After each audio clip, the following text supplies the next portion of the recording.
Hi, and welcome to Deep Dive with Jamie Stein, where we take a deep dive look at all things reality TV, pop culture, and the world at large. I'm an intuitive and an empath, which means I pick up on the thoughts, feelings, and energy percolating in other people and the world around me. I believe there is meaning waiting to be found at every turn if you're willing to see it. So join me as we dismantle everything from trash TV to high spiritual concepts and learn more about ourselves, each other, and how we're all connected.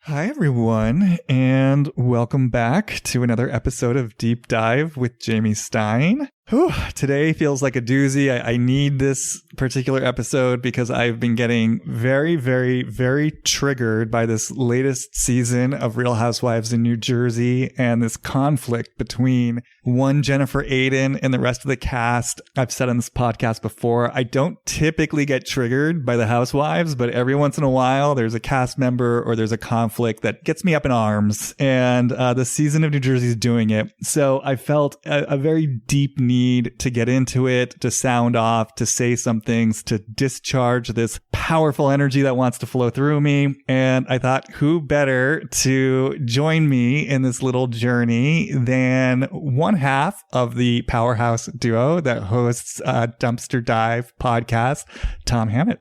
Hi, Tom. Hey, powerhouse. That's so kind. Thank you. How are you doing today? I'm great. I'm happy to be here. I'm happy to deep dive with you.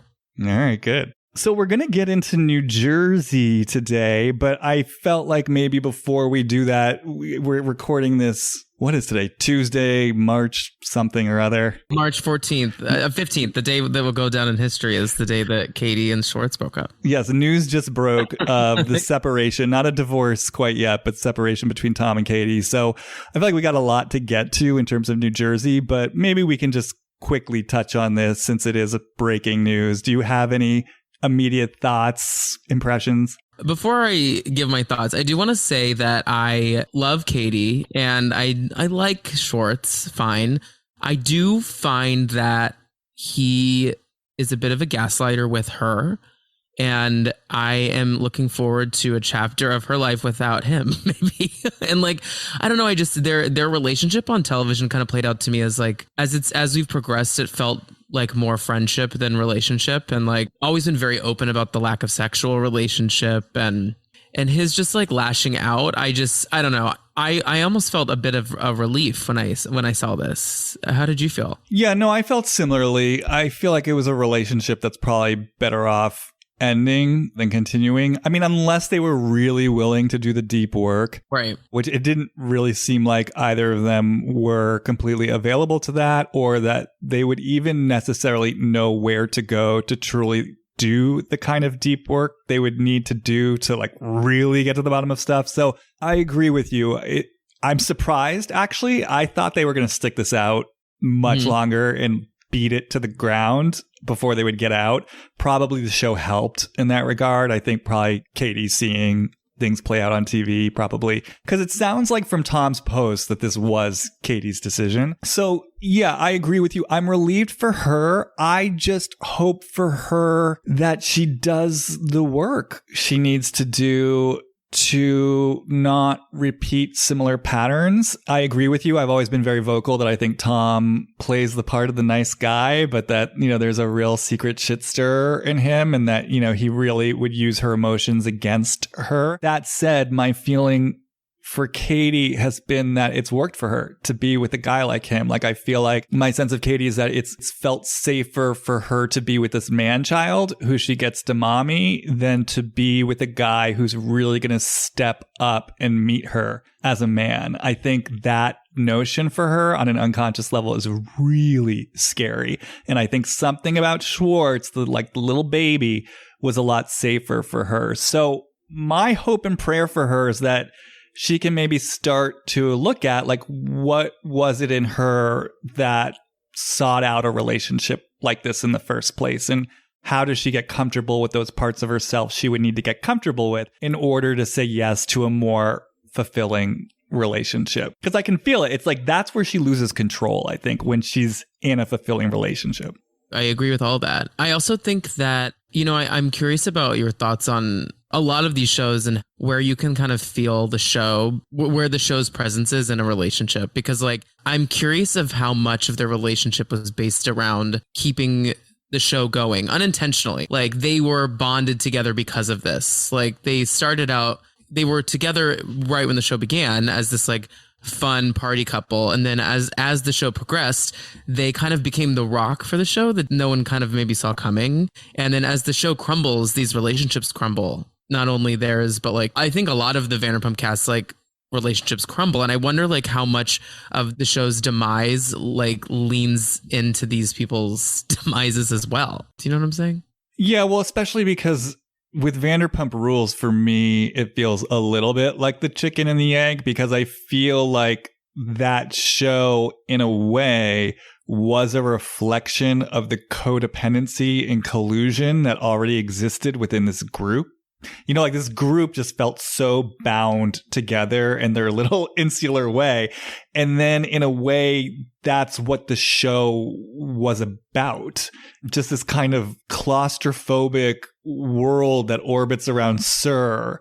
And just even how if you broke out of that, you'd be breaking out of the show. And then if you break out of the show, it jeopardizes the show. So it just felt like the two things were feeding each other. Like that this was a group that already kind of was so invested in their codependent dynamic. And like, even if the show weren't there, that they would want to kind of keep everyone in place, because if you remove one like piece of the Jenga puzzle, the whole thing's comes crashing down, and then they have to like deal with themselves. But then that also is like the very basis of the show itself, if that makes sense. Completely makes sense. Yeah, it's interesting. And the weird, bizarre coincidences of like so much happening to these group of friends when no cameras are up anymore. It's bizarre because that's the opposite of how the show used to operate. Like the show used to operate where cameras up, Jenga pieces are flying out of the tower, right? And then like now all of a sudden like cameras go down and Lala and Rand break up, James and Raquel break up, these two break up. Like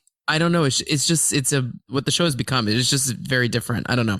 Oh, well, I heard a rumor online. I mean, I don't know how much legitimacy this has, but I had a rumor that one of the things they're thinking about for season 10 is bringing back all the OGs and basically like really reducing Lisa's part in it, kind of writing Lisa off and letting it be basically a candid reality show following the lives of the OGs. Yeah, you know, I heard that too, actually. Yeah. Which, you know, I think that's probably, you know, from a television standpoint, like the right organic move, because at the end of the day, I mean, to your point, these people, they do have genuine relationships with one another, and drama is popping even when the cameras are down, and it's just these are well cast reality stars, kind of like the cast members from Summer House. They are just dramatic, fiery people who always have stuff going on. And I feel like if you put a camera on them, there's going to be stuff going on. And I think if you can break it out of that Lisa Vanderpump bind, which keeps it sort of locked in this stagnant place, and just let them be who they are now, which, you know, they're these sort of D-list reality stars, you know, trying to make it all work in LA, you know, that probably is a compelling show. It is. I don't know why we weren't there the whole time. Like, I wonder if that has a lot to do with Lisa being a control freak and wanting her grasp on the show. I mean, you know, it's something to consider. I mean, they're basically literally talking about writing her off, which I just think there's something to me that's just so delicious about that in terms of just who she's always been and how she's always wanted control of every show she's been on. And ultimately, it's that desire for control from Lisa Vanderpump that is always her undoing, because it's like her control can only last so long. It always creates the suffocating conditions that ultimately force the other people to want to break out of it. So whether it's her castmates on Beverly Hills kind of rebelling against what she's doing and railroading her off the show, or it's whether it's, you know, the employees of SUR kind of rising up. And, you know, at some point it's like a biblical story. It's like the more you try to grip control of, you know, the people and places around you, the more it's going to ultimately just slip out of your control. How embarrassing. We're written off 2 shows now. Well, we don't know yet. We don't know. These are the rumors. No, I know. You're right. I wish all good things for both Katie and Tom. I hope that this is the right decision for them. Whatever makes them happy. Mostly Katie. Yeah. And Tom, you know, I just feel like he's one of those guys or people who, if he could just have space to claim and own his rage it would just change his life. Like that to me is just what I get off him. This is just a guy who's got so much underground rage, and he learned early on he's got to be a good boy, and there's some messaging in there that he's not allowed to have his anger, and it makes him so passive aggressive because he's clearly got so much strong energy that wants to come through him. So for Katie, I hope that, she can kind of get clear on what it is in her that's sort of scared of that vulnerability of really being in equal partnership with the man. And Tom, I hope he has space where, he can just really get to know his own anger and where it comes from and what it has to say and be more direct with people, own his power, own his energy. There's a lot to Tom, too. Like, when you really think about it, I think his family situation is a little all over the place. Like, he is like a self-proclaimed like golden child of the family, like the movie star of the family that went off to Hollywood. I don't know. There's a lot there with him that's confusing. He's literally like dopey. Like on the show, he's dopey. But like in reality, like I don't think he actually is such a little angel. Oh, no, not at all. Not at all. No, yeah. I mean, no, we've got enough information to know that was a strange household. I mean, his brothers, I forget now, like were afraid to fly or couldn't figure out how to fly. I think same thing with his father. I mean, clearly there was strange stuff going on in that household, and he's the one that got away. No, absolutely. I feel like he's not Mr. Nice Guy, and he's not dopey. And I feel like like I said, I think he's got a lot of strong energy inside him that he's learned to disown because there's some part of him that feels like he's got to play this part of the nice golden boy who does everything perfectly. And I think he's outraged about it, just outraged about it. I'm happy to never hear Bubba again, honestly, though. Oh, it was the worst. It was the worst. Are we really gone from... I just have this image that the show's going to come back. They're both going to be on it as divorcees. And somehow... we're still going to have to hear Bubba. They're going to call each other Bubba, like, all the time. Like, when they see each other at parties, like, hey, Bubba. And what if he has a new girlfriend? I mean, is she going to be called Bubba? No, there's only one Bubba. Bubba. Oh, God. It's so horrible. I hate it so much. And then the artwork. What will we ever do the artwork? The Bubba artwork. Maybe we'll get an episode where they ritualistically burn the Bubba artwork and we can all feel... No way. Andy Cohen has that, like, being FedEx to him right now. Overnighted. Well, then he can deal with the curse of Bubba in the clubhouse. Yeah, true. All right. Well, I feel like we've done our due diligence to Tom and Katie. May that relationship rest in peace. Shall we turn our sights to New Jersey? Let's do it. There's so much to get into. I know. So I'm coming with receipts today. I've been doing some Googling. I've got Instagram posts I want to read. Like, I am ready to dive into this and to parse it out because I get so heated about what's going on this season. Before I do that, maybe I'll just sort of generally check in with you. Like, where are you at in terms of this primary conflict between Jen and the rest of the women? So at the core of it, Jen is so broken. And I feel like we've known that kind of like the whole time. Like, no one, since she's been on the show, the way she lashes out, like, there was always darkness with her to me, like the way she lashed out forever. So it felt to me expected that there would be a season that broke her, and we're getting that. And I am kind of speechless at the way she is just open to appearing on camera so raw and broken. Like, she looks, and I mean this not because of the plastic surgery, she literally looks different to me. Like, her sadness is like overwhelming, and it just really is hard to see. And like, very dark scene of Dolores and her in their basement talking about like what it's like to date cheaters. It's like, y'all, like, this is not okay. Like, I wish that someone taught all of these women to stand up for themselves. Like, so many of them haven't. I just feel like across the board, actually, a lot of them just don't. That's something that a lot of them don't do.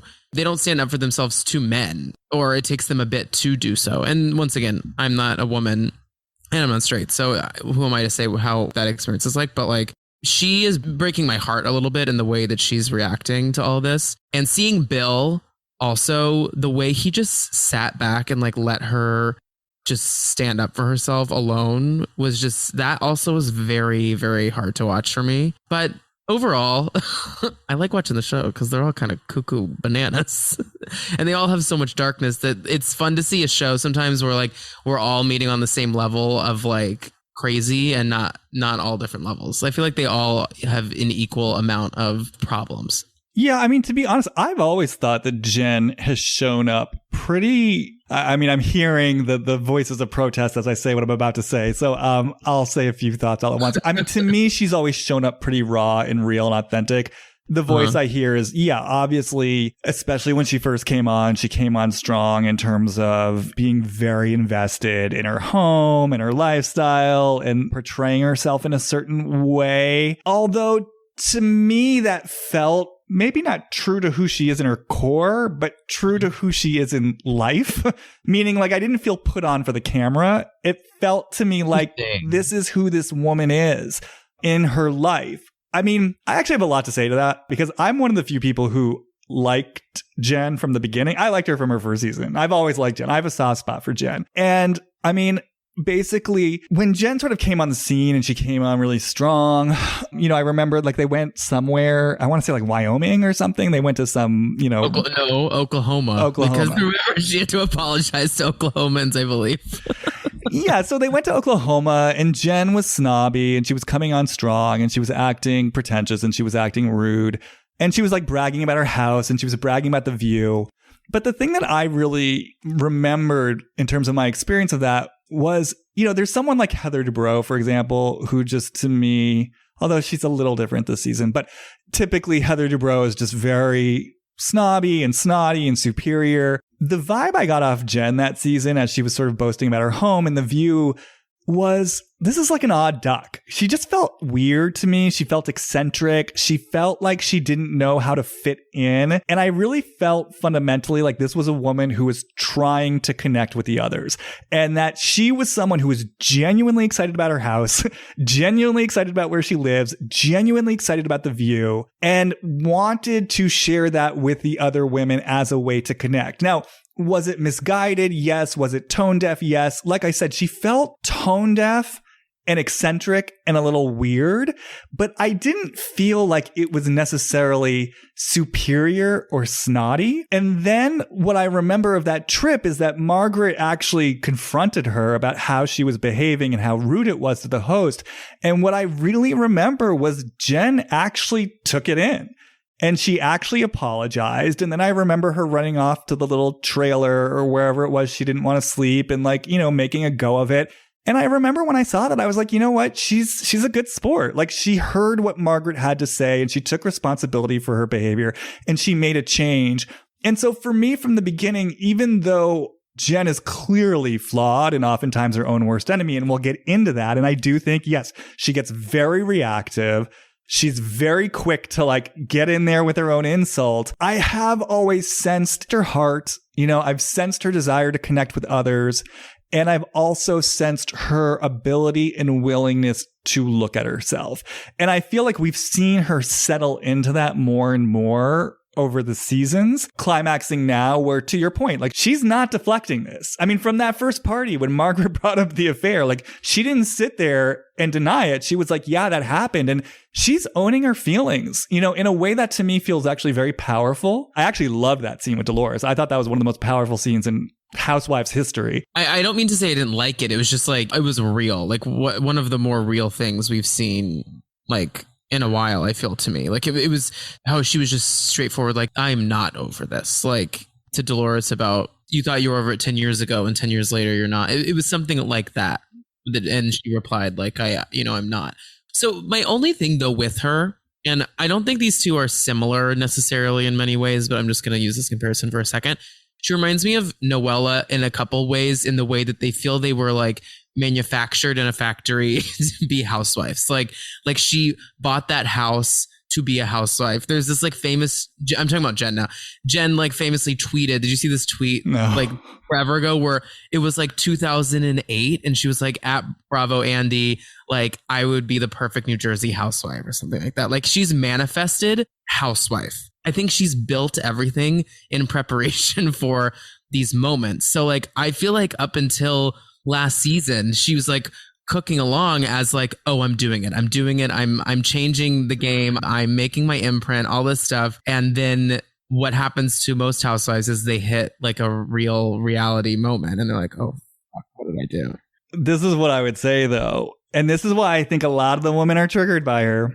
I'm not going to disagree with you. Well, first of all, I think she's right. She is a perfect housewife, but just in the sense that she's great. She's flashy, she's flamboyant, she's emotional, she's raw, she's funny. I think she's the perfect mix of everything. Obnoxious, but heartfelt. It's all there. But what I want to say is she that different from a lot of the other women? And I feel like there's a way, though, that Jen owns it. I think there's two things about her. I think one, she's very visible in it. So there's a way that she's obnoxious in it, which I think can be very triggering for the other women. So, I mean, I'm getting ahead of myself, but I personally feel one of the reasons why Melissa is so triggered by her is because she is a mirror reflection of Melissa. Melissa, and I say this with some respect, she's a savvy woman. She is a savvy, clever, smart woman. And I think she knows how to dress things up so it doesn't look like she's trying to be the perfect housewife, but yet that's exactly what she's doing. Here comes Jen, who's so kind of messy about it, over the top about it. And I do think it becomes a mirror for her, which is why it's so triggering to her. And I also think there's a way that Jen kind of owns it. I don't quite know what I mean by that, but I just feel like with Jen, it's kind of like what we're saying with Margaret. Margaret drops the bomb about her husband and she's like, yeah, it's true. I feel like if you present Jen with stuff, she's like, yeah, you know what? I am who I am. I'm doing what I'm doing. Like there is something, even though I feel like the women are always telling her, you're fake, you're this or that. The fact of the matter is, I think she has some of the realest storylines on the show, like the stuff with her family. She puts it out there in a way that I don't think Melissa necessarily does.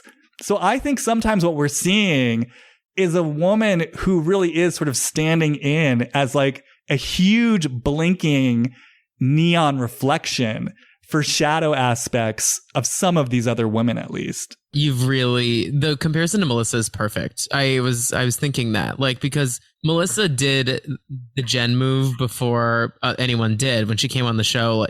Her like entrance on the show was just so messy. Like that season 3 entrance was, I recently rewatched Jersey from the beginning because I hadn't done it in a long time. It was like maybe towards the end of 2020, early 2021. And I continue to like get more on Teresa's side of like, you came onto my show like almost unannounced. And I understand unannounced is a lot. Like they all had to know they were going to the christening that day, blah, blah, blah, blah. But Melissa came on ready to be the Tamra, right? Like she was like, I'm the hot new wife to mix it up, and really was trying to be the housewife. You're absolutely right. And she's somehow learned how to become more relatable. Like she just plays new storylines every season to try and see what works.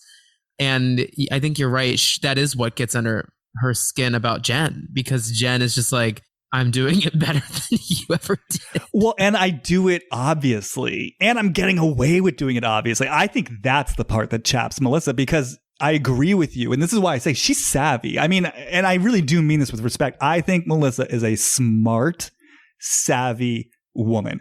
And I think she completely knows how to read the room.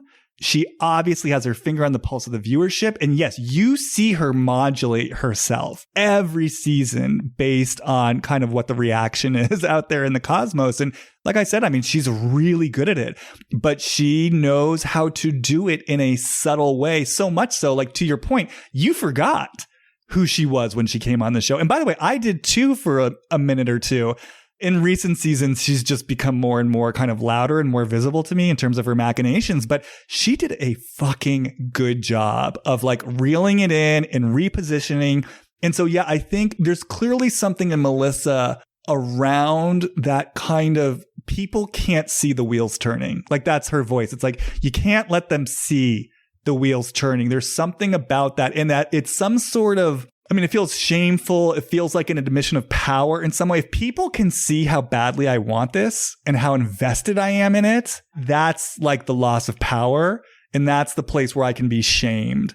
So I'm going to do it all behind the scenes in secret. I'm going to make it look and sound so good, and all my bases are covered. So yeah, when fucking Jen like stumbles into the party drunk, half out of her mind, I mean, figuratively and literally, I'm thinking about her like falling down drunk at a pool party, but that's kind of like a metaphor for who she's been on the show, right? And she just does it and she gets away with it. And I can just feel this part of Melissa that is like, it is no fucking fair that you get away with this while I have to like do everything stealthily in secret. And by the way, as Melissa, the voice that's coming to me is, and I'm better looking, and I'm more talented, and I have more to offer, and I'm smarter. So why the hell do you get to stumble around and make mistakes and I don't? It's shocking that it hasn't, she's never pulled the better looking card on the show with anyone in general. Like, it feels not beneath Melissa to pull that, don't you think? Like, because she knows. That's what I'm saying. She knows. Yeah, verbally say it. Like, we've never had someone really say it. I feel like that's not a storyline we've ever had on the shows of a woman just being like, yo, I'm hotter than you. It feels like something she would do. Well, it exists in the sidelines. I mean, look, let's not forget the single she came in with about on display, martyring herself for being on display. Everyone's looking at her. Everyone wants to be her. But then she named her store Envy. You know, I've never thought about that. Her literal currency is envy. People look at me, other women look at me and they envy me and what I've got. It's there. It's there in the, you know, like I said, in the sidelines, in the shadows, in the languaging, but she'll never outright own that energy because she knows how it looks and how it sounds. Envy's a better name for a gay bar anyways. It's just so interesting. I'm like really sitting with it. It's almost like I'd rather she own that because she has so much energy there. Like you can feel, I mean, you're kind of saying it, right? Like you can feel that part of her that just wants to be like a self-obsessed bitch, you know, who's like, I'm prettier than you. Not she that holds it all back to do it. Like she holds it back from being the self-obsessed bitch completely. And it's not that I would encourage her to be a self-obsessed bitch, but what I can feel is there's so much energy there. So it's like if she let herself know whatever part of this in her this is, I have to imagine there's like a higher self version of that. I mean, Melissa always feels to me the temptress. She feels like an Eve archetype because she's beautiful, you know, and it's not just about her physical beauty. There's something, she's like sensual, she's sexual, she's cunning, she's smart, she's savvy. She's like the dark feminine to me, you know, and it's interesting that I'm saying that because when I was talking about her sort of modulating herself based on audience perception, it made me think, even though tonally they're very different, it made me think of Lisa Rinna. But I've thought of kind of like the higher self version of Lisa Rinna in a similar way of like the archetype of the dark feminine, like this sort of strong, sexy feminine who can like lure you into her web. And it's like, you don't fucking mess with her because she's gonna like destroy you and then build you back up. And there's something really powerful about that energy. You know, it's like Kali. It's a strong archetype. And I feel that in Melissa, but it just feels so disowned. And so it sort of comes out in these sort of other, what I might say, distorted ways. Now, do you think that Teresa thinks she is all the things you just said? Like, I feel like she thinks she is what Melissa is. And that's why she wishes she was what Melissa is in so many ways. You know, this is a little dark, but I always feel like there's a jealousy of Melissa's relationship with Joe and Teresa. Like Teresa is jealous of Melissa because she's closer to Joe than Teresa is, I think, in so many ways. Like she loves her brother so much. And like there's darkness and jealousy in the way that Melissa has been able to like slither through life that I wonder what of Melissa Teresa thinks she has, but she maybe doesn't really. Yeah, it's interesting. I mean, I haven't spent too much time like kind of feeling into the two of them. I mean, it has felt just plain and simple like a lot of competition in the sense that I think Teresa is used to being the star of the show. I think she's used to being, I want to say, like the cherished girl in the family. You know, the thing about Teresa, and let me just qualify this by saying, I don't know what happened with you when you watched Real Housewives Ultimate Girls Trip, but I became an unapologetic Teresa fan. She can do no wrong in my eyes anymore. She's never like again. Spreading rumors about people. You know what, Teresa, you go. Do your Teresa thing, girl. Yeah, I know. I've never loved someone like I have her on that show. I mean, she just was glowing the whole time. I was shocked. I mean, because I used to not like Teresa. I mean, you know, again, back in the day, I mean, I remember really not being on her side when the Gorgas came on. I just got so frustrated with obviously all the things that we see in her, right? She's a very frustrating person.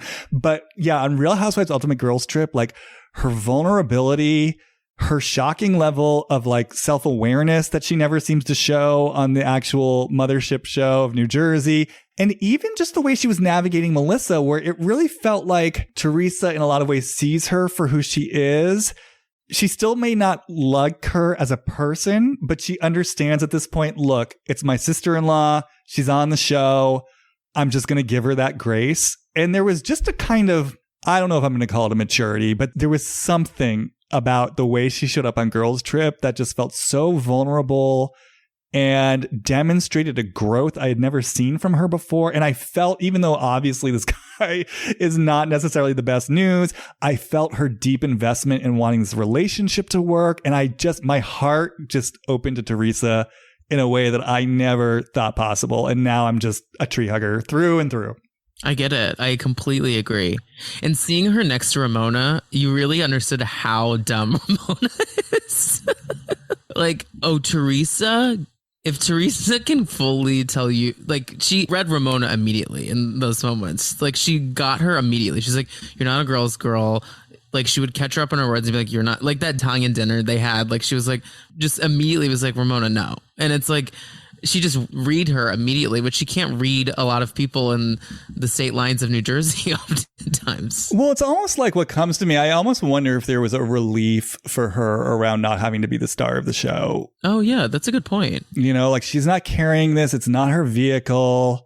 She even, talked about it on Girls Trip about how, filming New Jersey is never fun for her. It's kind of like it's bread and butter. It's her conflict and her family strife. So to be able to go into a project where the whole thing isn't on her shoulders and where she doesn't have to necessarily commodify her pain and her struggles, I wonder if there was just some breathing room there that she doesn't normally have. And maybe it just allowed her to relax a little bit. I think that's exactly it. She puts a lot of pressure on herself, I'm sure, when the cameras go up in Jersey, because in the end, she needs that check. Like, she's very wealthy, but she needs it. Like, she's running a whole household of girls that are, the youngest is not out of college for another 10 years. Like, we need steady income coming in. And like, I think that she knows that the show needs to continue to get better and like just be successful. I think she knows she has to be on.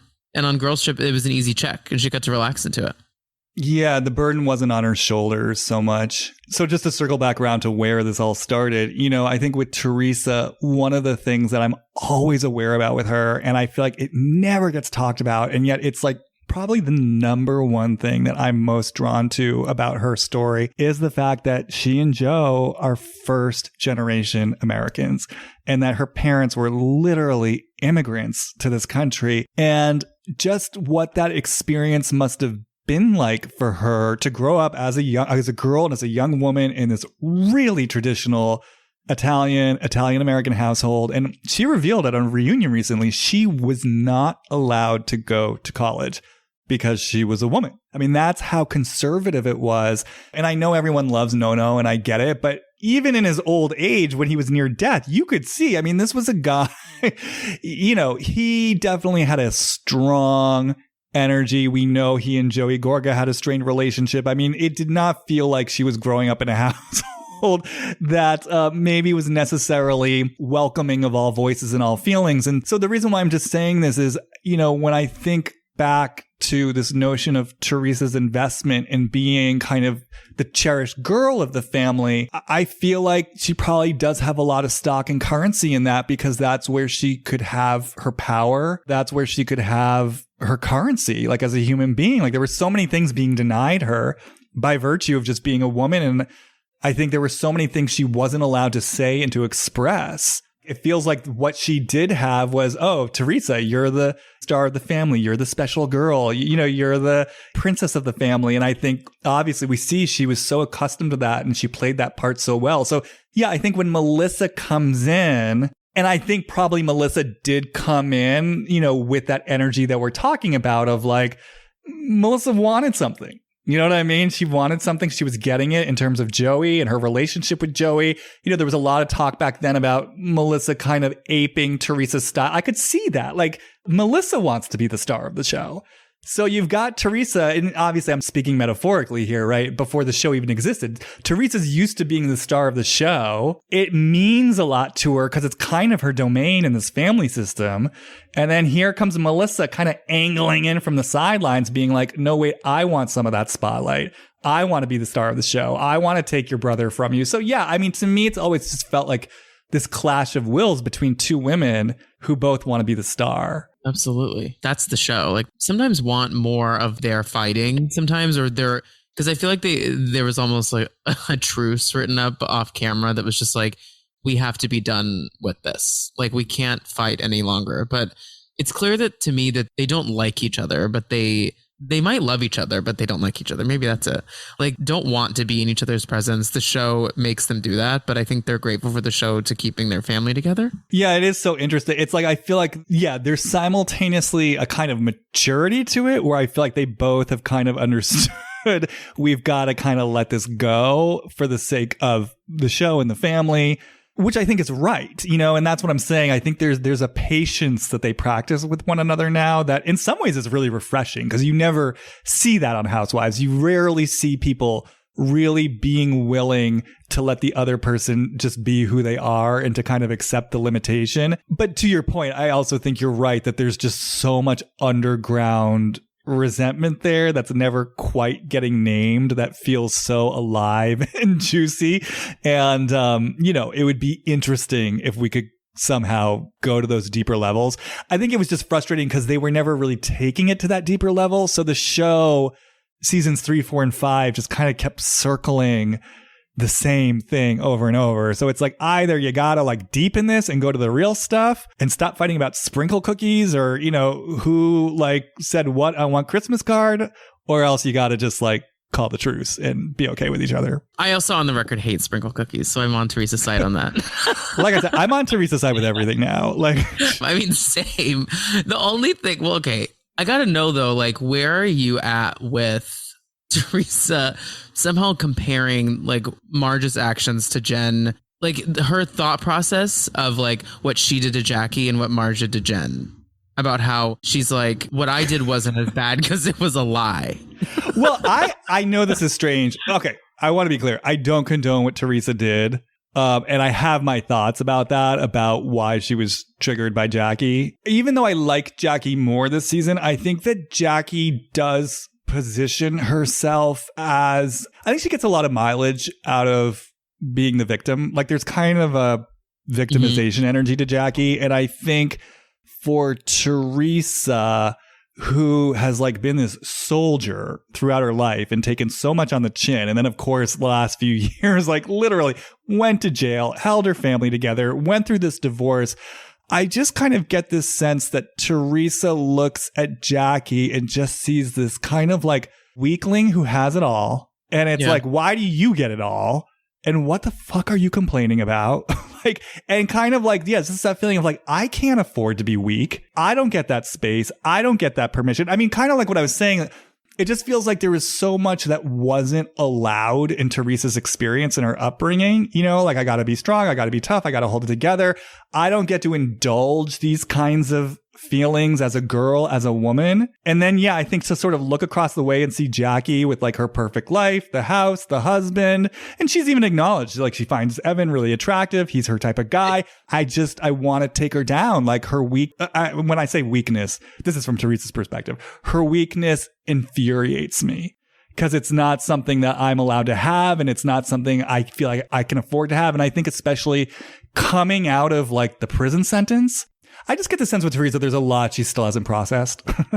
And I think that there's just a lot of shell shock, not just from what's happened recently, but perhaps even going back as far as childhood. Like she hasn't fully processed the impact of all these experiences and the messaging that she's gotten, which is part of why I think she's so invested with Louis. I think she wants her happy ending. I also think she wants a guy who's going to take care of her. I think she's so tired of being the woman in charge. I don't think she wants to hold it together anymore. I think she wants a guy who she feels like will take care of her. So anyways, I know I'm going far afield. That was kind of my sense of like why she was going after Jackie that season with kind of a delightful cruelty in her mischievous grin. Yeah, I mean, all of that totally makes sense. I don't understand how she has this ability. I think her superpower, right? If she was a superhero, she can just like convince herself of her own shit. She really can convince herself that when she spread a lie, it was better than when Marge just spread the truth. Like, what does that? I don't even know if those things are comparable. I mean, I actually understand her point. Let me try to articulate. I get what she's saying. It's like, I think where Teresa goes wrong is that she still refuses to admit that what she did was wrong. I think that's where she loses the plot. Like, she still tries to justify that somehow it was okay. So let me just say, I don't condone what Teresa did. Obviously, what she did was cruel and spiteful and deeply problematic. And in an ideal world, Teresa would just take ownership of it, which she has not done to this day. I think what both of us are not saying, and correct me if I'm wrong, is that she cannot acknowledge that she did it for the show. Like, she can't acknowledge that she was like, it's been COVID, like, we gotta film, let's figure out something. I kind of always hated you, like, let's go, cameras are on now. But like, that's not something we can talk about. Like, that's not a reasoning that she can say on a reunion and they leave it in. You know, like, she can't just be like, I hated you, so I spread a rumor about you because we needed a storyline for the show. Well, do you think she's that? I mean, do you think she's that calculated? It's hard for me with Teresa. I mean, let's go back to Melissa Strippergate, right? Think about that situation. I'd have to revisit that. I mean, I don't have an official. So you think she definitely set that up? Well, she set. In that finale of season 4, she set that up, Strippergate thing. So like, I don't think she's above setting things up. Like, I don't think she's a bad person, but like, I don't know that she's above getting a good story for the show. And she just, I think Jackie said to her about, well, you clearly don't control your husband or you wouldn't have gone to prison. I mean, that was fucked up, what Jackie said. I think she never let that go, and she's just waiting for a great moment to like get back at her for that in a real way. And I think she maybe heard a rumor from a DM somewhere that Evan had gotten jerked off in a sauna somewhere, and she was like, "Let's go, girl." Well, Teresa's not the only one who's been hearing those rumors. I mean, I don't know if we want to get into that part of things, but I heard that too. That there's still rumors going around. Well, it's on the show. I mean, no one really wants to talk about this, but last season, Margaret Jo said on camera, I heard these rumors too. And then, I mean, I don't know if now's the time to get into it because it's going to leave a lot of threads hanging loose. But I want to talk about what Frank told Bill, who then related to Jennifer, which this keeps getting like lost in the scuffle of the fight. Frank's denying it now. I don't believe for 1 second that Bill Aydin is lying about what Frank said. So I just want to say, I mean, we'll get there, but I just want to say, in the world of the show, there have been multiple people saying that these rumors exist. Now, I'm not saying that's justification for Teresa bringing it out. I'm getting so triggered by the way that Jen is being crucified and vilified for like all of this drama, and literally everyone and their mother saying, oh, she's just a bad person. Admit she's just a bad person, when there is so much else going on that is contributing to what led to this moment. And it's not all Jen's fault. And I mean, I'll just leave that there for right now, because I feel like we opened up some things I just want to circle back around to. I mean, as far as like Teresa and, you know, comparing what she did, I guess for me, Teresa saying that it's different because she spread a rumor versus spreading the truth, I guess that only makes sense in hindsight. I mean, I guess the truth is Teresa didn't know that that was a quote unquote rumor at the time. Or she didn't know that it would be treated as a rumor. I mean, I guess in hindsight, like from 2020 perspective, I was like, oh yeah, I get what she means. Like, they're saying this isn't true. So she's just spreading idle gossip. Whereas Margaret's like bringing out something that's true. But as I'm saying that, I'm realizing I'm only saying that because Jen has acknowledged that it's true, and Evan and Jackie are saying it's a lie. For all we know, it could be the exact same thing. I mean, Evan really could be cheating, or Jen could have said, you know what, that's absolutely not true, and it would have been dead in the water. So I guess you're right. There's really no difference between what the two of them did. Right. They both did a really shitty thing that they shouldn't have done. It's fucked up. There are other things that could have, and this is why I did not like Teresa at the beginning of last season, and this is why I continue to have issues with Margaret, is because like I went back and watched the scene, and I still don't know why. I'm transitioning to Margaret right now. Why Margaret said that in that moment, like that she was ready. She felt so like calculated and ready to dive into the season. Like, it just felt so put on to me, and like I just don't think she thought about like Well, or maybe she did think about it. The consequences that something like that could have on Jen's whole family. Yeah, well, let's get into it, right? Because now we're getting into it. Let's do it. So I want to, if you'll indulge me, I brought up these Instagram posts because... Oh, yeah, receipts. I forgot about that. Give it to me. I love a receipt. Because Melissa, Margaret, a lot of what they're saying is, Margaret saying, well, she just says the worst things, and she started it with this comment that she made on Instagram, and certainly Melissa and Joey Gorga have a lot to say about what Jennifer Aydin said on Instagram, and this is where I start to get so fired up, because I understand there's a broader context, but in terms of this specific fight, which they are referring to, I want the record to show, to get very schoolyard, Melissa started this. So I'm going to read you. So on May 19th, 2021, in honor of the reunion, last year's reunion, Melissa posted this post. There's a picture of her with Andy and with all the other women. Tonight, hashtag RHONJ reunion. I've been reading all your comments and I know how much you love the season. Believe me, we are on them for it being such a short one. We hear you. Notice I posted everyone except for one person who I feel is truly happy when family and friends are divided. Probably because she would throw her own mother under the bus for TV. Or it would make Teresa happy. I've been on the show a long time, and I know fake and conniving when I see it. When you don't come for someone at all, and they are constantly trying to put you down and trying to cause rifts in your relationships, that's a huge red flag. Envy, baby. They might want to try to be the fun, tipsy one like you, but they fail and just look sloppy. Lots of skeletons in the closet over there. I'm nice until I'm not. Pay attention, everyone. You will see it. I love you all. Thank you for your support always. This is what Melissa came out of the gate with. I mean, there's so much to unpack just even in that post, right? So what Jennifer does, which, not taking the high road, although I think it's kind of funny, she posts in response an article from 2018 saying Real Housewives of New Jersey Melissa Gorga caught selling fake Chanel bags in Envy Boutique. Customers claim that requests for refunds have gone unanswered. So she posts that article, which I think it's kind of funny that she did that. Oh, I think it's hilarious. So then Melissa comments on it. Yeah, this is getting old. Was expecting this. Crying, laughing emoji. You've been saying the same shit since you got on. Got anything new? I think you're the one that uses everyone around you for storyline. Let's be real. Your whole family. Which I have to pause there. I mean, just the richness of Melissa criticizing her for using her family as a storyline. Okay, nothing ever about you. Got anything new? Not trashy, classy, and still going strong. A lot harder in the housewives world than being the hot mess. Get it? It's been 11 years for me. Kiss my ass. So in response to that comment, Jennifer comments this. Melissa Gorga, wow, you really are stupid. You only got on because of Teresa, and that kills you. The audience has learned more about me in 3 years than they have of your measly 11. Your fake baby and sister that never was. And oh wait, divorce. Yeah, right. All they see is your self-absorbed, obsessed, envious behavior. I am my family and I share it more than you ever had the guts to do. Go embarrass your daughter some more because you and your crooked family got nothing else. Girl, bye.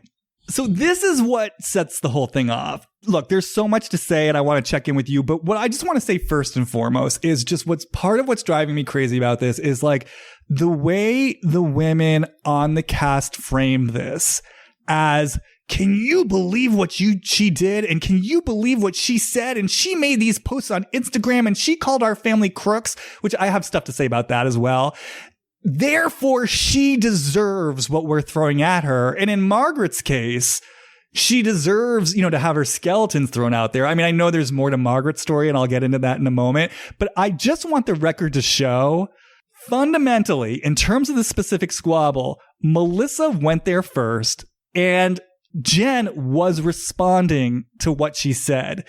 I'm not saying that Jen's like blameless in this, but this narrative that they're writing that she's just this like shameless instigator who started everything and they're these innocent, blameless victims is complete bullshit. And it's just so infuriating to me because it's the whole basis of what really to me feels like a pylon. And it's tough for me. I don't like pylons, but the part that's like jarring to me is Bravo's omission of these things that are just on Instagram, but they're flashing the screenshots of Jen. I think I think Andy hates Jen, and that's been so apparent with her appearances on Watch What Happens Live. And I don't know why I feel like the network doesn't give her flowers for all the things she's doing and showing.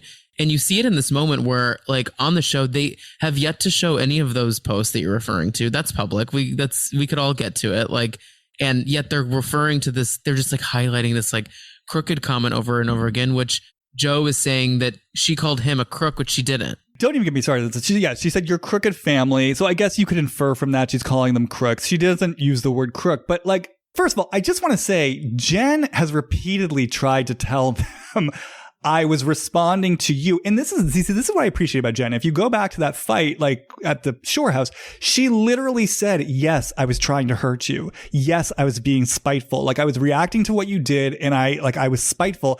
And for me, it's like, that's more ownership than I see from any of these women. Like Margaret, if she could just own, yeah, I like kind of like what you were saying. I came out here, I spread this rumor.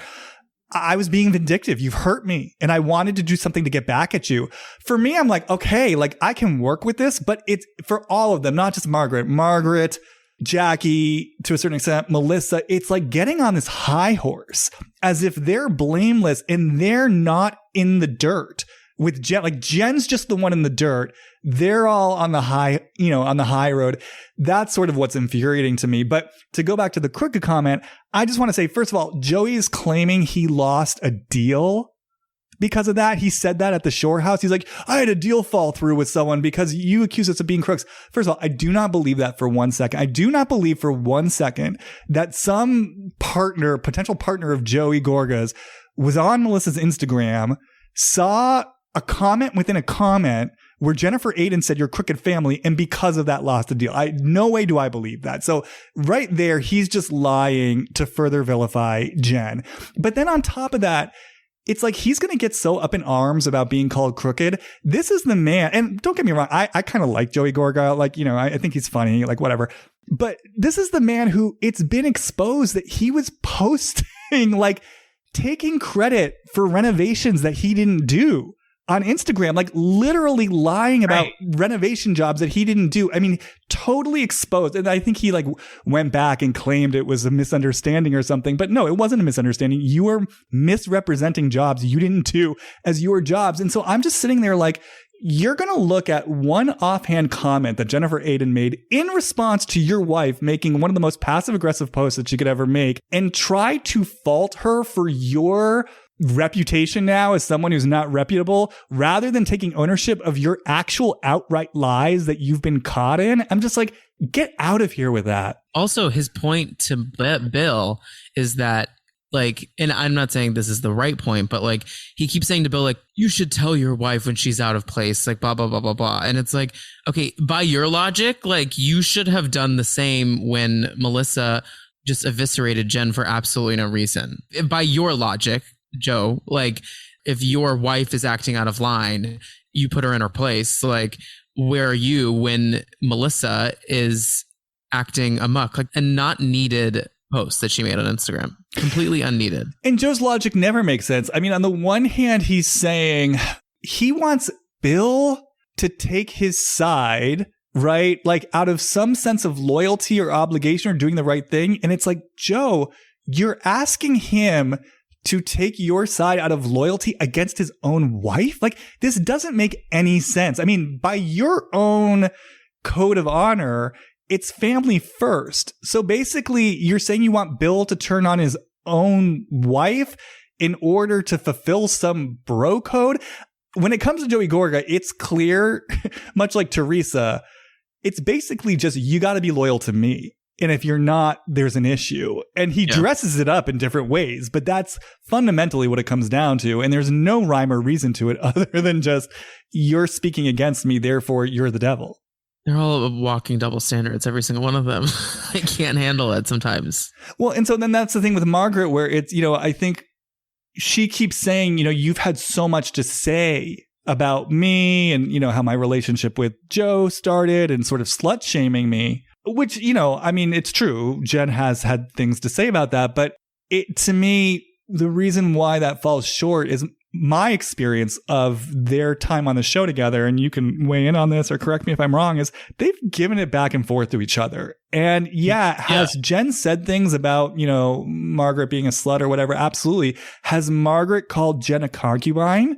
Absolutely. Did Margaret at one point, I forget what the exact comments were, but I remember there was that one season where Jen's brother was sort of getting into his arranged marriage, and Margaret had some comments that were uncomfortably, I don't know what the right word is. Like it felt, I don't know if it's like, it just like pointed at their culture. Like it would just was so derogatory towards like their traditions. And like, she should have respected that more. Like that's the way a lot of Jen's family, that's why Jen is here. Like that's why Jen is alive, is because of arranged marriages. Like that was her. Even if you don't agree with it, like respect the way that maybe they navigate that. I don't know. And why is it Marge's business? But the thing with Margaret that really bothers me is that I don't think in general in life, like if we all just like open up about one thing, that doesn't give us the out to come for others. For like, it's like, well, I've been open and honest about my life, so like, why can't I come for yours? And it's like, that's not, to me, that's not a valid argument, because like, what do you want me to do? Like pat you on the back for being open and honest about your marriage? Like, great, like good. That's great that you did that. But like, that doesn't mean that that doesn't give you a move. I do want to say though, my feeling is that Margaret has actually been hurt by what Jen has said. Like, I think it hurts her when Jen comments on her relationship in that way. And I do kind of get this feeling from Margaret that, look, I want to be clear, as far as like my own judgments, I don't really have judgments about this situation. Clearly, Margaret and Joe fell in love. They're in a long-term marriage. So I'm assuming they were both unhappy in their respective relationships. Clearly they met. Look, do I think cheating is encouraged? No. In an ideal world, you're going to wait, right? You separate from the spouse, you come, you let them know you want to separate, and then you get together. But whatever. It's like Eileen Davidson. These are clearly people. It wasn't just, hey, I'm running around cheating indiscriminately for the sake of cheating. It's like they clearly met, fell in love, and then embarked on a long-term relationship that's working for them, right? So, go with that, Margaret. Like, go with yourself. But I think Margaret really owns that, and there's a way that she kind of walks with it where she's like, hey, we did what we did. There's nothing wrong with it. I get this sense that there's a way in which Margaret doesn't let herself feel the impact of how their relationship started, perhaps on her ex-husband, perhaps even on herself. I've seen this before. I've worked with people who have been in similar situations where like the relationship's ending, like they're deeply unhappy in the relationship, right? And then it's like an emotional affair or they cheat for a bit. And then they end the relationship and like the separation's happening, the divorce is happening. And there's a way in which when it's discussed, they seem at peace with everything because it's like, yeah, I wasn't happy in it anyway. Yeah, it's ending now. We're doing the right thing now. Like the affair, the emotional affair was kind of a symptom of where we were at. But what's been interesting is I've seen situations where the deeper that we go, they start to actually feel the place where they have remorse for what they did because they understand even if they were unhappy in their marriage, even if their spouse was acting out in certain ways, they did something that deeply hurt the other person. And when they let themselves feel that, I've seen it, it takes them to a place of such remorse and contrition and a regret for hurting someone else. Not that like you have to blame yourself or feel like you're this horrible person, but just ownership of I did make a choice and it had an impact on someone else. And I feel bad about that. And I just get this sense that that's something Margaret maybe has never let herself feel. In that she's kind of trying to walk with it in a certain way to protect against feeling certain feelings. And so when Jen comes in with that judgment, I just get the sense that it maybe hurts her more than she wants to let on, that it takes her to a place of feeling hurt and it takes her to a place of pain and she doesn't want to own that. So instead of kind of acknowledging that vulnerability of like, yeah, you are hitting something tender in me. Like there is a place in me where I feel bad about what I did, or I feel like I did something shitty. I don't want to feel that all the way. So instead, I'm just going to get super pissed at you. Yeah, I think you're absolutely right about all of that. I also think another little aspect of her anger is I think there's a lot of deep. She went into it a bit in another season. I can't remember which one, but her relationship with her mom, Marge Senior, and her childhood. And there was something that I think really switched in her brain when Jen called her mom a slut. I think that there was something that really, because she talked a lot about how her mom was just out and about a lot when they were growing up, like bringing guys home and all this stuff. And like that maybe that was a source of something that really either embarrassed her or hurt her. And that for Jen to like go there, I think really hit her in a spot where she wasn't necessarily expecting. Where the spot of her cheating scandal is almost expected in ways. Like that's an easy thing to come for her because she's been so open about it. But Jen hitting her in a spot that maybe Jen didn't even realize was so vulnerable, I think that could also be another big catalyst for her coming for Jen so hard. Well, as you say that, what comes to me is I kind of wonder if part of it is because Margaret also has that voice in her towards her mother of like, you fucking slut. Like in the place where, you know, because Margaret's talked about how her mom's needs came first. You know, Margaret had to be the mom. So I can imagine in that kind of dynamic where your needs aren't getting met and you're having this self-involved mother who's all about herself and the good times and the guys, you know, absolutely. I could imagine a place where, you know, you're pissed, you're angry, and there's kind of a voice in you saying like, fuck you, you fucking slut, like be a mom. And, you know, that's a voice that Margaret wouldn't want to let herself know all the way. And I think it's interesting because, you know, what I was also thinking about, what I've sort of felt before, and this kind of connects with what we were talking about in terms of the mirror reflection that Melissa might be seeing in Jen, is I think for Margaret, there's a way in which she has really built an identity around, being a strong, independent woman. Like that really matters to her. And I think a lot of that obviously has to do with her upbringing, you know, and having, you know, to be the adult and like, you know, there was no one indulging her needs. She had to kind of do it on her own. Right. And so I think there's a part of her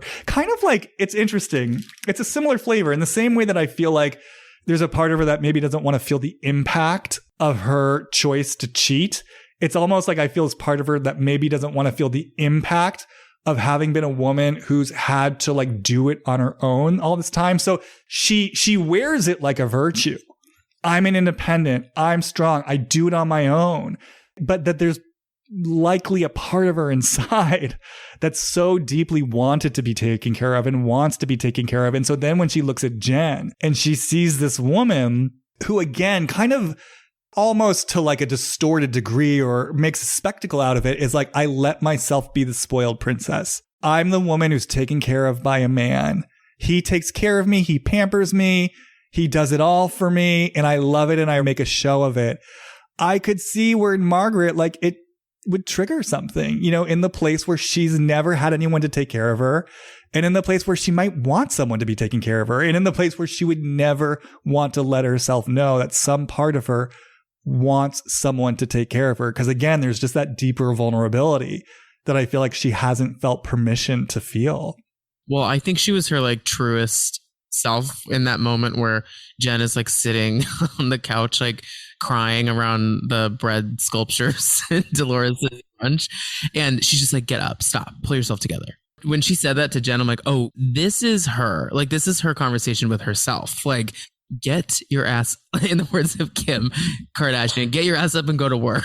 I mean, she's just like, get up, like, pull yourself together. Don't look so ridiculous. Like, come on, Marge, like, that's not how everyone navigates this world. And just because you are so open about what's happened in your life as a defense mechanism almost, right? Like, not everyone navigates things that way. And in the end, you did reveal something to Jen, and she has to still go to her job, which is the show, because she needs the check. And she doesn't know how she's going to navigate a season about something that her own mother and father didn't even know about. Yeah, it's interesting because, like, as we're talking, I feel like there's been such a long history of Margaret not really wanting to feel her impact on other people. And I've almost not even really had a name for it until, like, just now. Like, that feels like the language for it. Like, I'm just thinking, so I'm someone, Everyone loves Margaret. Talked about this before. I've never fully trusted Margaret. I've never gotten fully on board with her, mostly because of what we're talking about, that I felt like there's a way she presents that is not true to what's going on underneath. And I really want to be clear about that. I don't care that Margaret has vindictive rage towards Jen. That's humanity. What I care about, and it probably says something about me, like, why am I triggered by this? But what I care about is having that vindictive rage, but then pretending that you're taking the high road. Like, that's what gets me irked. But, part of why I didn't trust Margaret from the beginning is I remember her first season, right? She was brought onto the show by Siggy. And if you remember, they went to Florida, right? And that's where things started breaking down between Siggy and the other women, because Siggy admittedly was acting very erratically around this cake situation. And so none of this is in defense of Siggy. Siggy, we all know she's problematic. But, Siggy was clearly deeply upset and in distress. And I just remember Margaret, theoretically, in the world of the show, she was brought on the show by Siggy. She was a guest in Florida of Siggy's. Siggy is breaking down. She's having strife and conflict with the women. And who she has pre-existing relationships with. Like, Margaret's the new girl. And I remember watching Margaret literally make fun of Siggy's tears, calling her soggy flicker, joining in with the other women. And I remember taking that in, being like, I was just like, that's a choice.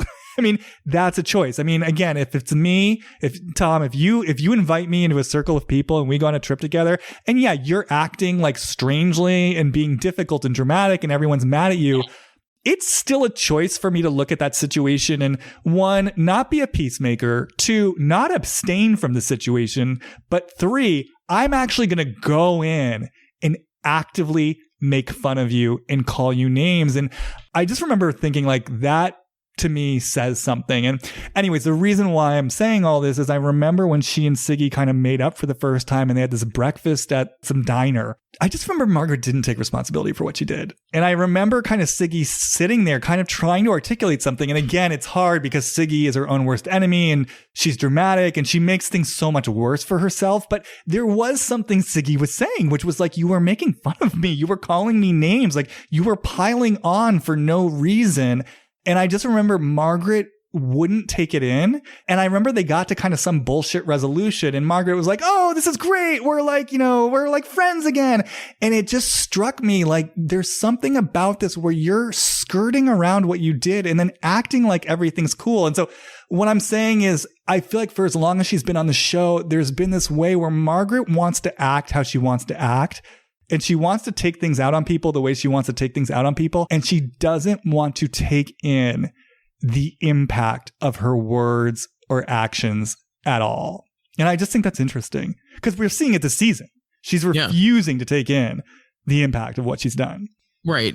And also something weird about that, her entrance on the show too, is she always is like playing a game too a bit because like, remember that she like got Teresa that like bizarre like flower float that they like floated off into the ocean for her mom, and like she had never really met her before and she was giving Teresa all this grace, like, but not Siggy who brought her into the show, right? And it feels bizarre because it's like, why are you doing this? And innately she's doing it because of the television program, like, and she knows that Teresa, it's important to be on Teresa's good side. Like, I don't know, there's a bit of a manipulative nature to like that whole trip. I had forgotten about all of that. No, I'm glad you brought that up because I mean, I was also going to say, similar to Melissa, I think part of what Margaret also doesn't like in Jen, again, is that she makes visible, well, both playing the show, you know what I mean, the machinations of the housewife, but also because there is this, clearly there is a vindictive side to Margaret.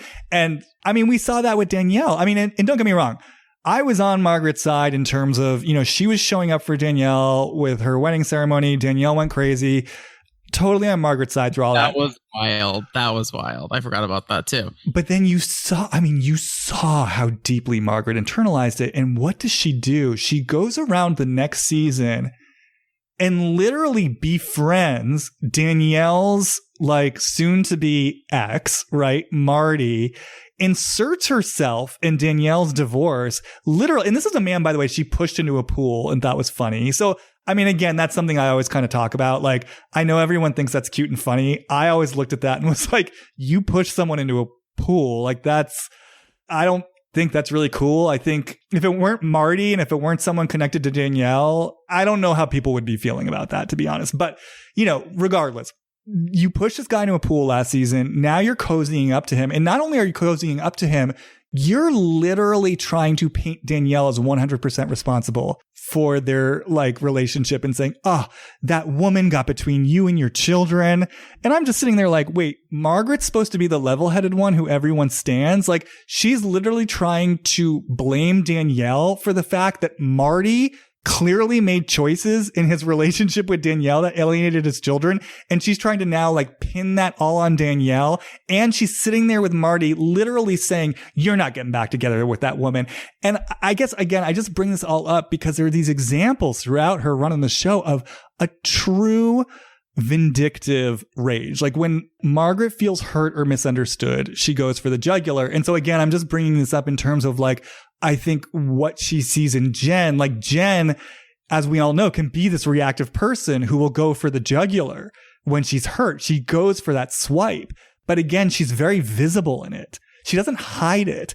And I think Margaret likes to hide her hand a lot more. I think part of it, she does it by punching down, but she likes to hide her hand a lot more. And I wonder if that's also part of just what triggers her about Jen, is that, again, Jen's making very visible something that Margaret likes to keep a little bit more under wraps. I think you're absolutely right. I think in the end, she doesn't leave space for others. She doesn't leave space for the way other people process things. Everything is unfortunately, I have a similar aspect to myself sometimes. I can sometimes tell my friends to get over something. And it's well, that's not really helpful. Because I am someone who likes address things, and that works for me a lot of the time, but doesn't always work for everyone else. And something I've had to learn in both my relationships with my family as well as my romantic relationships is I have to let other people process things in their own time, even when that's not on the same time frame that I myself is convenient for me. And I think with her, she just doesn't understand how others can perceive things. She perceives everything as her way.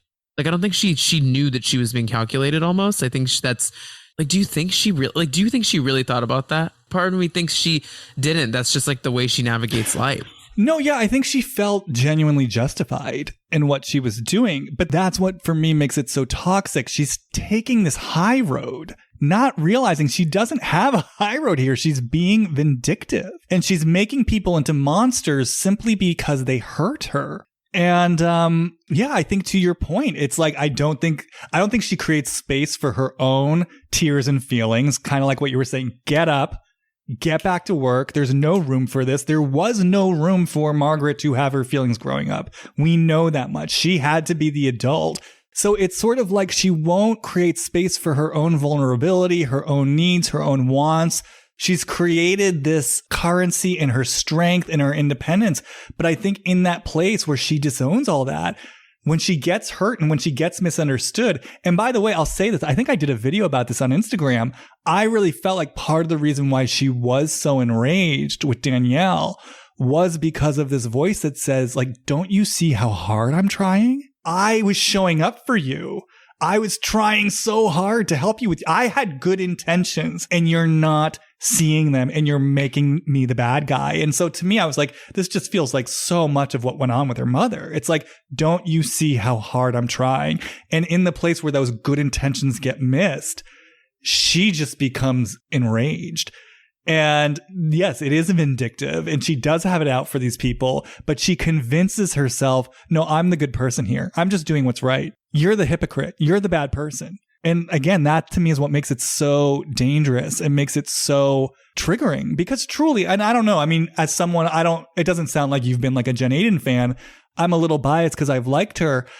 When I look back on the show, I just don't see what she's done that's been that out of the box compared to the rest of the women. Maybe that moment where she broke the glass her first season, that was pretty over the top. But other than that, my biggest pet peeve in a housewife is when I feel they're performing or laying it on thick, for the show. I love when my favorite characters on these shows are the ones that would behave these ways if the camera wasn't on, sort of. Like, I believe, and you may disagree with me on this, like, I believe that Karen Huger like operates like she is the grande dame of like every space she walks into. And like, I think she says those things that she says on camera that are hilarious just to like check out person at the local like TJ Maxx. Like, I think she really is that human being, even though it feels a bit, I know some would say it feels a bit put on, like she's like this character. I actually believe her that that's her. With Jen,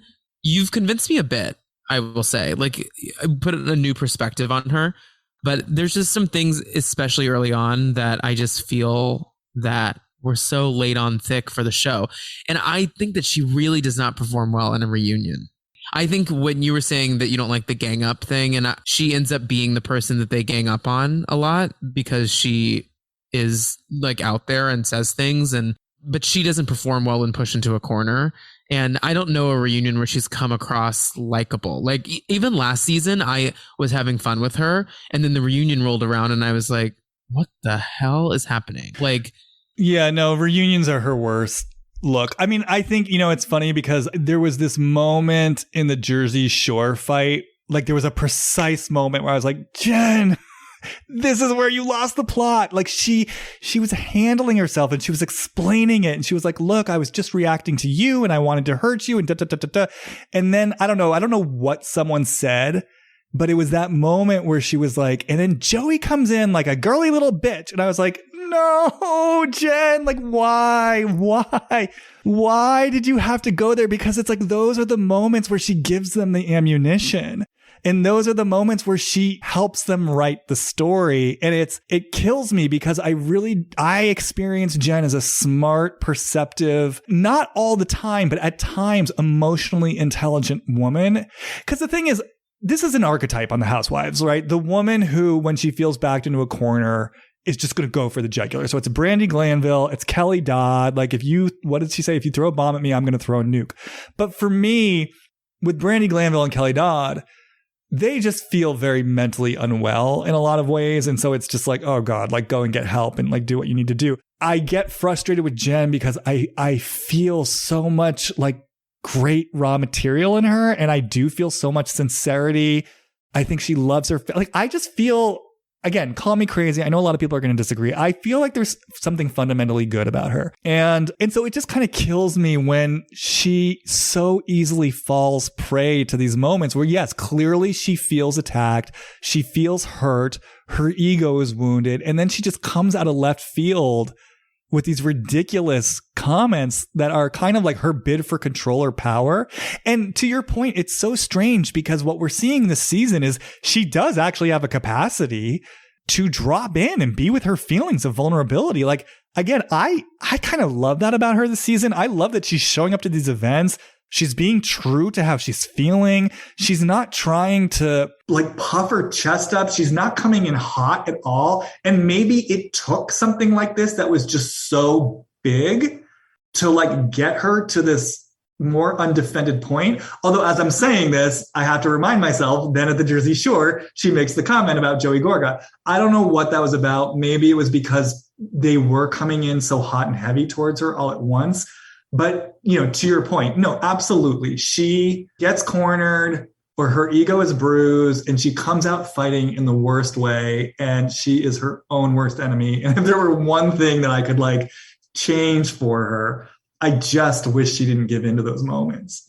Well, the thing I think that works about the show in general, just overall, with all these women that we've like dove into, right, is that they all still kind of need this show. And that's why they show up. And that's why they like work for their relationships and all that stuff. I think that it's not to say that they're desperate for it. It's just a different world than Beverly Hills is, or like New York is, or Atlanta maybe. Like, I feel that all these women need the income of the show and are willing to make their relationships work for the show so they can like continue what they have going. Yeah, that's also what I love. I mean, it's been horrible the last few seasons, but typically that's what I love about Orange County. That's what was so good about it. You need that desperation. It makes it work. Yeah, because it's like they're not too big for their britches. They're not too good for the show. And so then they're willing to put it all out there. And so Orange County has always been my favorite franchise. And that's been one of the main reasons. It's just, yeah, they're big fishes in a small pond. And because of that, it's like you just get kind of a flavor. Like you're saying, they're game. You know what I mean? And they're never going to pull a Nene. They're never going to pull a Lisa Vanderpump. They're never going to be Bethany. They're never going to be too good for the show. It's like they need it. They want it. The women you would have just mentioned would have left the show if what happened to Jen happened to them in the beginning of the season. Well, and I think one other thing I want to say, it's like, you know, because we brought up the fact that Jen didn't deny what Bill did and, you know, obviously copped to it. And I just wonder, Tom, on some level, I'm speaking to the unconscious now. In this place where Jen has really been on a journey, because also remember her first season, one of the big things about that first season was Bill was kind of disengaged and dismissive of her. And if you remember, he kind of had a wake-up call watching the show, and then their relationship improved. So from the very beginning, there's been a sort of trajectory with her. And this is what I love the most about the Housewives. And sometimes when I worry about what I'm participating in, I remind myself that one of the great things about this show is that it really does give certain women an opportunity to kind of really step out of this role of the more subservient traditional housewife into her own power and into more equal relationships. And I think that's been true of Jen all along. And I just wonder on the level of the unconscious, if there was something in her when this opened up and Margaret threw it out there, that there was something in her ready to take this plunge into like a deeper level of reality in their marriage for the sake of having an opportunity to finally drop the act more fully and own some of the underground anger and resentment that she's never had a chance to own. Again, I'm speaking on the unconscious level. This is me getting very psycho-spiritual, but you know, in the place where we kind of have our unconscious higher self acting for us, like I really do wonder if there was something in Jen that was just like, I'm ready to get realer in my marriage and there's an opportunity for me to do that here. And so Margaret's bringing this up and it's like, yep, he did. Let's go. I think that's it. I mean, like, I think that's exactly what happened in that beginning moment. Tired of the facade. Those are the words I just heard. I'm tired of the facade. I agree. I think you really I think that was perfect. The last thing I'll say, just to kind of wrap up what we've explored, I'm curious your take on this, because you mentioned Margaret buying the flower display for Teresa, which I totally forgot about. It's interesting. Sometimes when I take in Margaret's relationship to Teresa, which I think we all know has been incredibly permissive and forgiving given some of the stuff that's gone down on the show, I sometimes get this sense that there is a way and a place that Margaret hates Teresa. Like, hates her for being the queen bee, hates her for being the star of the show, hates her for having to feel like she has to kowtow to her in some way, like that there's this bind for Margaret where, like you said, she knows Teresa's the star of the show and the show matters so much to her and her own stardom matters so much to her. And so it's like some part of her knows she has to go along with Teresa in order to fan the flame of her own stardom. But in that place where Margaret kind of wants to be the star, sometimes I just wonder, I'm not saying it's all of her, but in the place where multiple things can be true at once, sometimes I just wonder if Margaret fucking hates Teresa. She wants to be number one on the call sheet eventually. Margaret does, don't you think? That's my sense. And she never will be on the show. She won't. Maybe it'll never happen. Teresa's never going to leave. And, like, the show will be done when Teresa's done, I think, at this point. I think that's the last thing I'll say, too, is just I'm so fascinated by Teresa's relationship to the show at this point, because it really is like, as you said earlier, it's what she needs to do to keep the engine going. And you can kind of tell she's over it, but she's a slave to it. And there's just something about watching that evolution, because, you know, when Teresa first came on, she was having fun. She was ready to go. You know what I mean? She was ready to be the star, just like we're saying. And you can just see she does not care about being the star of the show anymore. And yet it is her job and it's what she has to do. We're watching a woman at work. And it's interesting because when you say that, normally you would think that would be a recipe for disaster. And yet for some reason, I find it so fascinating to watch. I agree. I completely agree. She's endlessly watchable. Even as she tries to control the narrative. Because she's not good at it. That's what works. Is she's not good at any of it. The cameras catch her on it. It's like Vicky. It's like when Vicky was trying to control the narrative with Brooks. It's like she's so bad at controlling the narrative because she wears everything so clearly and visibly on her sleeve. And she's so guileless. There's no way that either someone like Vicky or Teresa are ever going to get away. Like, they're not Melissa. You know, they do not know how to do things covertly and from the sidelines. They don't. All right, Tom. Well, I feel like we traversed a lot. We talked about so much. Do you have any last comments or, I don't know, nagging threads, anything you need to get out there?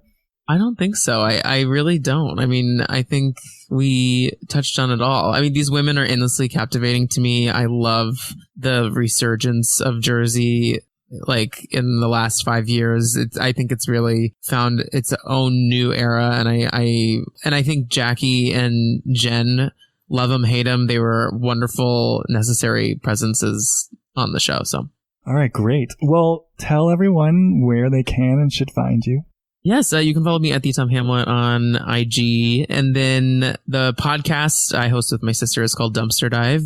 We dive into Bravo, some other reality television, like to kind of figure out where people's journey with reality television began. And you can find that everywhere podcasts are heard. Great. And as always, you can find me on Instagram, Jamie Stein, JAMIESTEIN. And if you're interested in my work, you can head to my website, hollywoodreadings.com. I have been putting a pause on booking new appointments because my schedule got full, but I will soon be opening it back up. So like I said, if you're interested, send me an email, let me know. And as always, thank you guys for being here, and I will see you next time.